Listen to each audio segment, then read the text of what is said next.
Hello, this is Nicole Boyd, and I'm doing my final dissertation on poverty. More so, to be more precise, it would be single women, single parent poverty. A little bit of poverty recap, but more so single women poverty. So here we go.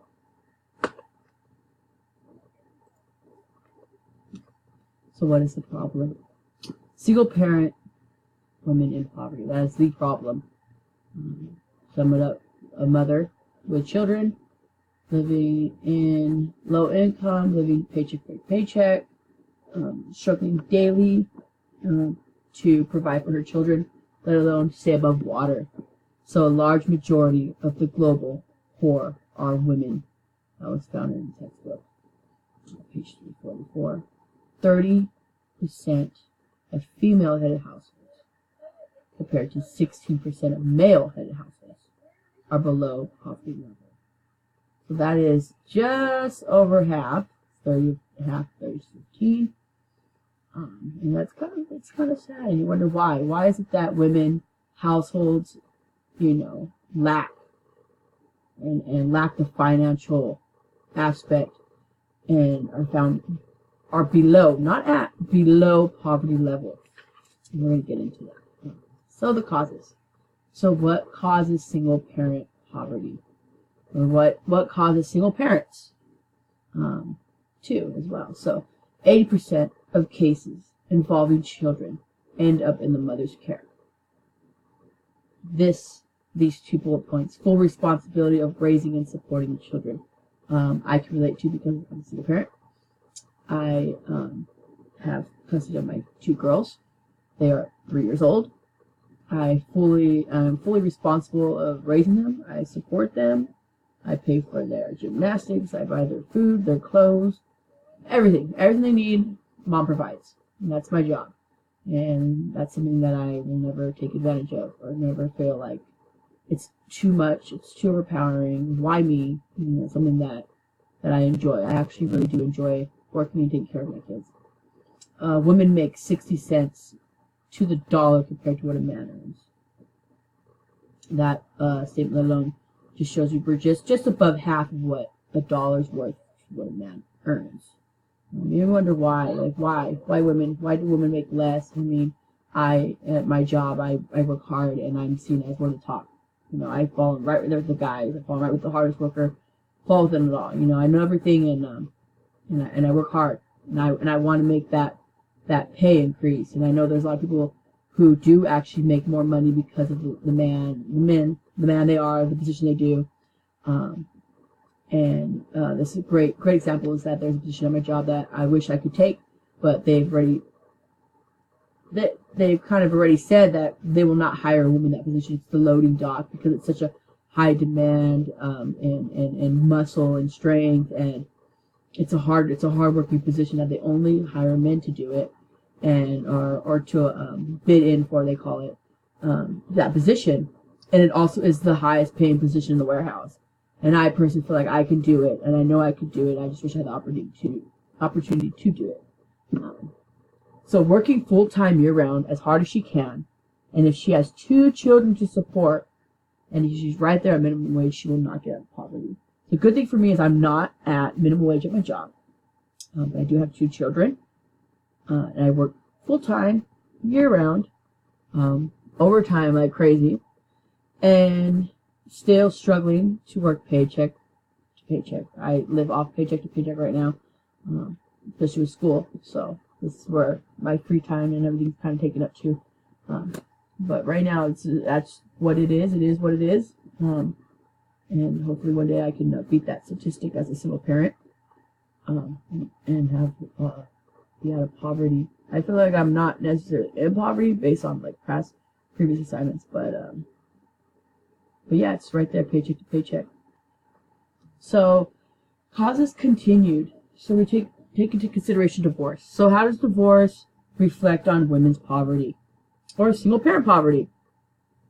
The woman's income decreases by 73%, while the man's or husband's disposable income, which is money that you can spend outside of bills and mortgage, rent, whatever it is, whatever you need to pay off, the disposable income increases by 42%. That is almost half.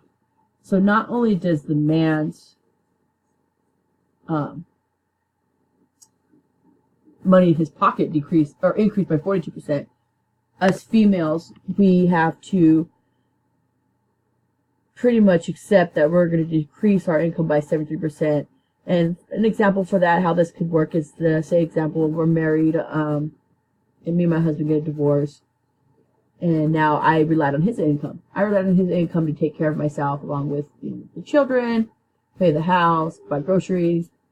I worked a part-time job so I can take care of the kids, get them to school, and be divorced. And now all that time that he was spending, all that money he was spending to support me, now he's pocketed. But I've lost out now. I don't have money to support my children. This brings us to the next bulletin point. So women receive roughly $2,100 a year, $2,100 a year for child support. And why does this cause poverty? Since it's per family and not child.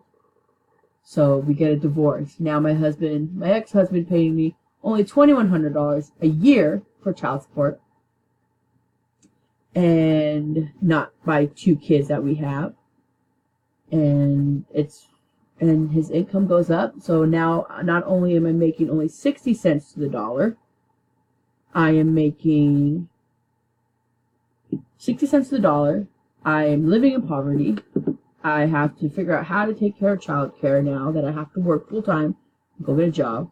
My ex-husband paid me $2,100 a year, which averages out to $175 a month. And that's, say, for example, for 2 children, that would be $87.50 for 2 children. So $87.50 for 1 child, $175 a month for 2 children, along with making less money than what he would make, being now trying to find a place to rent, take care of my kids, because now I probably would fall into that 80% of taking care of my children, as court cases are mothers granted custody of the child. So it's just kind of, at this point, it's all against me at this point. And the example of whoever fits this statistic, it's against us. It's almost like we're not meant to succeed. We're not meant to be successful. So unemployment. In a poll of unemployment, U.S. adults between the ages of 25 and 54, 61, that's more than half, 61% of women compared to 37% of men report not working because of family responsibilities. So we think, what are family responsibilities? What does that consist of? So we have the sick child. My children's sick, I can't go to work. Or, I have a child with handicap disabilities, now I can't work. I'm staying home taking care of the child constantly, 24/7 job. Depending on his illness, his disability, the flu, then I lose my job by work attendance. So I work a part-time job. My husband needs to go to work because he's the main provider, since I work a part-time job. And our child gets sick, so I have to call off work to stay home, take care of our child. Because maybe child care is so expensive, we can't afford child care. So, I base my job around the children's schedule. So it kind of all falls into place. And that's another thing that kind of goes, we'll get into later about how, how men's upbringing can reflect on a woman's place of poverty. And I'll kind of reference back to this so just kind of keep in mind unemployment when we get to that slide. So yeah, sick child, work attendance, children's schedules, and child care, those can all fall into unemployment. So the 2 dependent variables measure the importance attributed to individualistic and structuralistic reasons for poverty.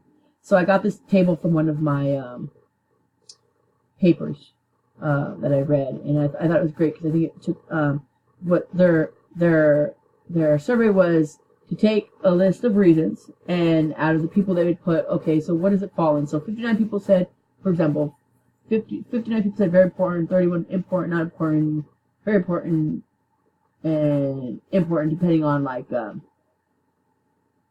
the size. So, for example, the lack of, let's do which one would relate to us. So let's do the lack of effort by the poor themselves. And so say you're already living in poverty, you're single parent, you're living in poverty, right? Let alone poverty is a circle. It's a circle that's hard to break. That is something that we've learned previously. previous classes as well. It's a circle, it's a never-ending circle, and it's really hard to break and come out of. So you lack it, you lack the effort, you're going to stay there. Sickness and physical handicaps, our children are sick. And that's sickness or physical handicaps. We can't work, so we live off of government funding. And it's very minimal pocket change at that point, just enough to just get us by, assuming that we have more income coming in. We have failure to society to provide good schools for many Americans. That alone, I know my children, I do not have them in school right now, or daycare, because I do not like the areas the options that I've been given. So I am looking alternatives, either to find a better place to put them in a private school, something that I can afford. And at the same time, it's like I just want them to be in something good that's going to be, that's more of the quality than the quantity at that point. Bad luck, let alone we all fall in bad. You never know what will happen. You know, one day something really bad can happen, and you lose everybody and everything, and that's just where it falls. So the next cause is, I thought from another article. I love this graphic. I love this theory, this table. We have behavioral, we have structural, and political theories. They all tie up to going back to behavioral as the key mechanism directly causing poverty. And it really is true if you think about it. So incentives and culture. So our incentives and our culture reflect our behavior and how we act. And our behavior on those reflect whether we get back our poverty, that shoots right back to incentives and culture. So it just kind of does your background, what you have going for you, how you respond to it, and it's going to be whether you get into poverty, bounces you right back. It's kind of like those, like it's a really cool little graphic structure thing here. So structural theories, we have economic context and demographic context, which both fall for behavior. But both economic and demographic context relate, and they bounce off behavior, which can lead to poverty. But at the same time, economic context can go straight to poverty, and so can demographic context goes straight to poverty. Political theories, we have institutions. So institutions, they have power. Their power from institutions has policy. So my job, they have power, and this is their policy. And how I react to their policy will determine whether I stay in poverty and I lose my job, or I stay and I listen and I stay employed. And I just kind of falls in and bounces off one another.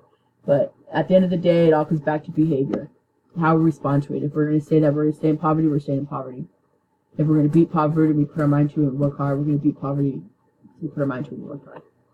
So consequences. So who's at the disadvantage at this point? So those who, summed up, wedlock. Those who have kids out of wedlock. Prime example right here. I chose to have children out of wedlock, and I am now a single parent, and I take care of my children, and I work hard to take care of my children, to feed them, make sure they have the right clothes, and nice, good pair of shoes, important shoes, because they're always walking. So shoes and clothes. They have their extracurricular activities to stay out of trouble, so we get them going. I get them on a steady schedule now, so when they get older, they have something they can do to stay off the streets, and they don't repeat or fall into the line of trouble and get into trouble. Single parent earnings, no double income, just yourself, paycheck by paycheck. Job security, you get the job employment which doesn't require security and you can do your job, and childcare being expensive. So how do we change the problem? Who has the ability to change the problem? The courts. So I read about one article. I didn't really quote it, but I just kind of wanted to sum it up really quick. It says that women of color have harder times getting child care, depending on taking into consideration the color of the judge, the race of the judge. Bonding time and financial coverage. So maybe men need more bonding time with the baby, and then their upbringing. Back to the reference of the last slide, they need more.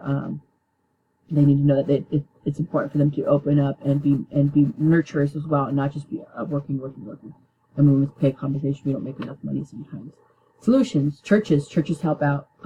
It's great. My church participates in helping homeless and those who struggle too. So, example from the book, page article I read too. SNAP, daycare. Some daycares are pretty cheap, but now poverty in America is the lowest it has ever been in the past 50 years because we have these assets and my works. So, thank you.